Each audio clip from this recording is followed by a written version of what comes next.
श्री स्वामी समर्थ जय जय स्वामी समर्थ। सद्गुरु स्वामी समर्थ जय जय स्वामी समर्थ। महाराज श्री स्वामी समर्थ जय जय स्वामी समर्थ। सद्गुरु स्वामी समर्थ जय जय स्वामी समर्थ। जिथे स्वामी पाय तिथे न्यून काय, स्वये भक्त प्रारब्ध घडवी ही माय। ओम स्वामी समर्थ साधना केंद्र प्रस्तुत साधक स्वामींचा। मंडळी नमस्कार. आजच्या भागात तुमचं सहर्ष स्वागत आहे.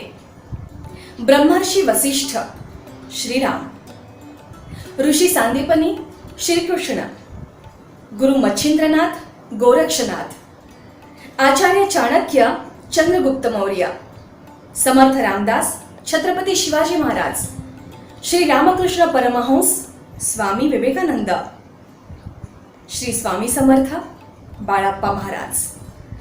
मंडळी, ही नावं ऐकली की भक्तांच्या मनात प्रश्न येतो की असे गुरु आज असतील, असे शिष्य आज होतील. तर मंडळी, आजच्या भागात आपण गुरु, त्यांचं कार्य आणि शिष्य होण्याचा अर्थ या संबंधी आपण पूज्य जोशी काकांना काही प्रश्न विचारणार आहोत. चला तर मग. गुरु म्हणजे नक्की कोण आणि ते काय करतात? तर अध्यात्मामध्ये गुरु भरपूर आहे. गुरु या शब्दाचा अर्थ असा होतो की वाट दाखवणारा, मार्ग दाखवणारा, अडचणीच्या काळात तुमच्या मागे उभा राहणारा, समजून सांगणारा, चांगल्या गोष्टीबद्दल ज्ञान देणारा, तुम्ही काय करावं ही दिशा दाखवणारा, असे अनेक गुरूंच्या मागे ह्या उक्त्या लागलेल्या आहेत.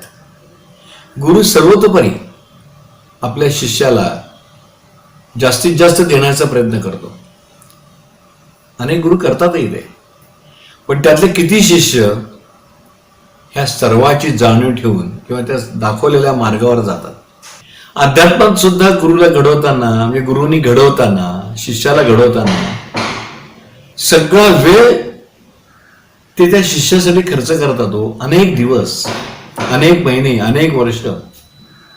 आमचे गुरु हे आहेत असं बरेच लोक म्हणतात, पण गुरूंच्या कृपेचा खरा लाभ कसा मिळेल? गुरु कोणी कोणाला करावं, गुरु कोणी करावं, का करावं, कशासाठी करावं, हे पहिले ठाम मत पाहिजे. वाटलं म्हणून मी गुरु केले, काहीतरी मला कोणीतरी गुरु पाहिजे, कोणीतरी गुरु पाहिजे, ह्या शब्दाचा अर्थच फार विचित्र होतो. कोणीतरी. त्या गुरूंबरोबर तुम्ही किती राहता, किंवा त्या गुरूंबरोबर तुमचं वास्तव्य काय, त्या गुरूंनी तुम्हाला जे शिकवलंय ते तुम्ही आयुष्यभर डोक्यात ठेवता का तेवढ्या वेळापुरतेच ते गुरु आहेत तुमचे आणि नंतर तुम्ही त्यांना विसरून जाता. अशा अनेक गोष्टी आहेत. अध्यात्मामधले जो गुरु तुम्ही जर म्हणले तर अध्यात्मामध्ये गुरु भरपूर आहे. गुरु सर्वतोपरी आपल्या शिष्याला जास्तीत जास्त देण्याचा प्रयत्न करतो. अनेक गुरु करतातही ते, पण त्यातले किती शिष्य ह्या सर्वाची जाणीव ठेवून किंवा त्या दाखवलेल्या मार्गावर जातात. वारकरी बघा तुम्ही, एकादशी जवळ आले की पंढरपूरच्या वारीला लोक घरातनं पटापटा बाहेर निघतात. ही खरं निस्सीम भक्ती, हे खरं गुरु शिष्याचं नातं. कुठलीही अपेक्षा न करता, मी खरं म्हटलं तर शिष्याने कुठली अपेक्षा करूच नाही, गुरुकडे जास्तीत जास्त ज्ञान घ्यावं. गुरूंकडे सहसा लोक कसे पाहतात? गुरुकडे पाहण्याचा जो दृष्टिकोन आहे तो फार वेगळा असावा लागतो शिष्याकडे. म्हणजे गुरुने एखादी गोष्ट तुम्हाला जर सांगितली आणि ती जर तुम्ही जर पाळलीत तर मला असं वाटतं की ज्ञान याचा फायदा तुम्हाला नक्कीच होऊ शकतो. पण आजकाल असं झालंय की देखाव्यासाठी गुरु केले जातात.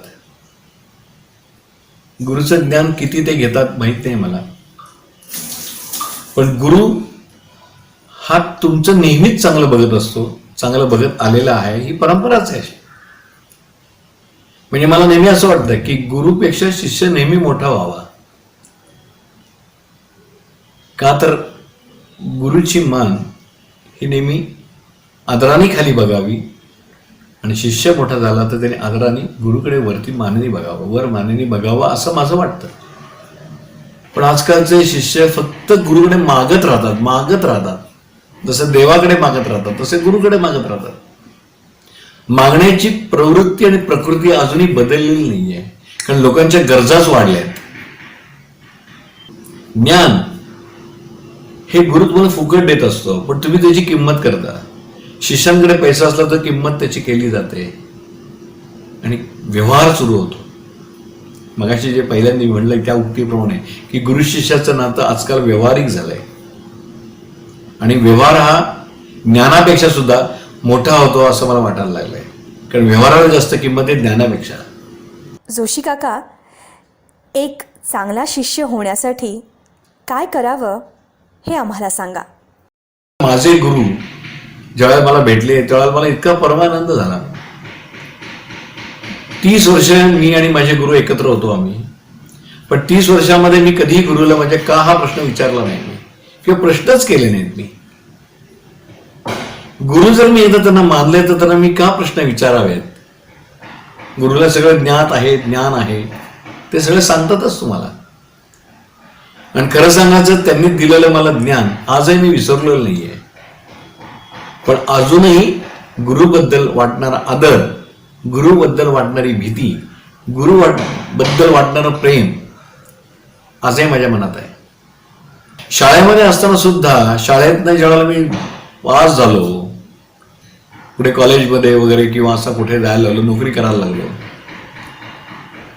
त्यावेळेला सुद्धा गुरु रस्त्यामध्ये कधी भेटले, शिक्षक आमचे भेटले तर मला नेहमी असा आनंद व्हायचा की त्यांच्या पाया पडावं. आणि मी नेहमी माझ्या शिक्षकांच्या, ते गुरुच आहेत माझे, तर त्यांच्या मी आदराने पाया पडायचो रस्त्यात सुद्धा. मला कधी कमीपणा नाही वाटला, कारण त्यांनी मला बऱ्याच काही गोष्टी शिकवल्या आहेत. त्यामुळेच मी आज एवढा मोठा होऊ शकलोय, एवढा मोठा होतोय मी. म्हणजे गुरुला सुद्धा शिष्याच्या प्रेमाबद्दल इतकी खात्री वाटली पाहिजे. सर्वांना एकच विनंती आहे की गुरुचा आदर करायला शिका, गुरुबद्दल निष्ठा ठेवा, गुरुबद्दल प्रेम ठेवा. गुरु तुम्हाला जे काय देतो त्याबद्दल जरूर 10 वेळा विचार करा की हे असं त्यांनी मला काय सांगितलंय. माझ्या फायद्यासाठी गुरु पाहिजे, इतरसाठी नकोय मला गुरु. प्रत्येक वेळेला फायदाच बघत जाऊ नका. ज्ञान, गुरुकडनं येणाऱ्या प्रत्येक गोष्टीचं ज्ञान आणि त्याचा विचार जरूर करा. आजकालच्या पिढीला, नवीन पिढीला तर गुरुची फार गरज आहे. गुरुबद्दल असणारं प्रेम, भक्ती याचा जरूर विचार करावा असं नेहमी मला वाटतं. आजही माझ्या मनामध्ये गुरुचं नाव काढलं तरी सुद्धा असं गलबलून येतं.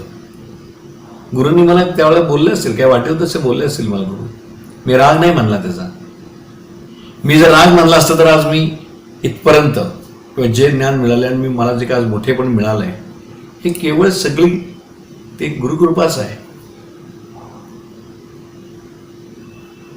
मला एकच म्हणायचं आहे की व्यवहारिक तराजूमध्ये कृपया गुरुला तोलू नका. काका, ओम स्वामी समर्थ साधना केंद्रामध्ये अजून कोणते कोर्सेस आहेत जे प्रत्येक साधकाला करता येतील?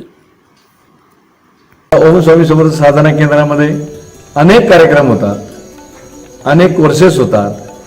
या कोर्समध्ये कॉस्मिक हिलिंगचे कोर्स इथे होतात. त्याच्यामध्ये पहिली लेवल, दुसरी, तिसरी, चौथी, 5वी अशा 5 लेवल त्याच्यामध्ये आहेत की ज्याचा उपयोग तुम्हाला स्वतःसाठी पण करता येतो कॉस्मिक हिलिंगचा, आणि तुम्ही इतरांवरही त्याचे प्रयोग तुम्ही करू शकता. तर हे सगळे प्रयोग आपल्याला ह्या कोर्समध्ये तुम्हाला शिकवले जातात. तर हे सगळे शिकवल्यानंतर तुम्हाला की तुम्ही कॉस्मिक हिलिंगमध्ये चांगले तज्ज्ञ होता आणि त्याप्रमाणे तुम्ही ते प्रयोग करता.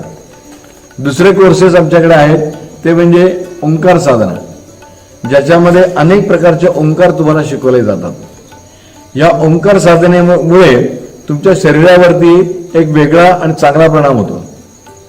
म्हणजे भारतीय संस्कृतीमध्ये पूर्वीपासून असं सांगितलं जातं की सकाळी एकदा तरी किंवा कमीत कमी 5 मिनिटं तरी लोकांनी ओंकार म्हणावा.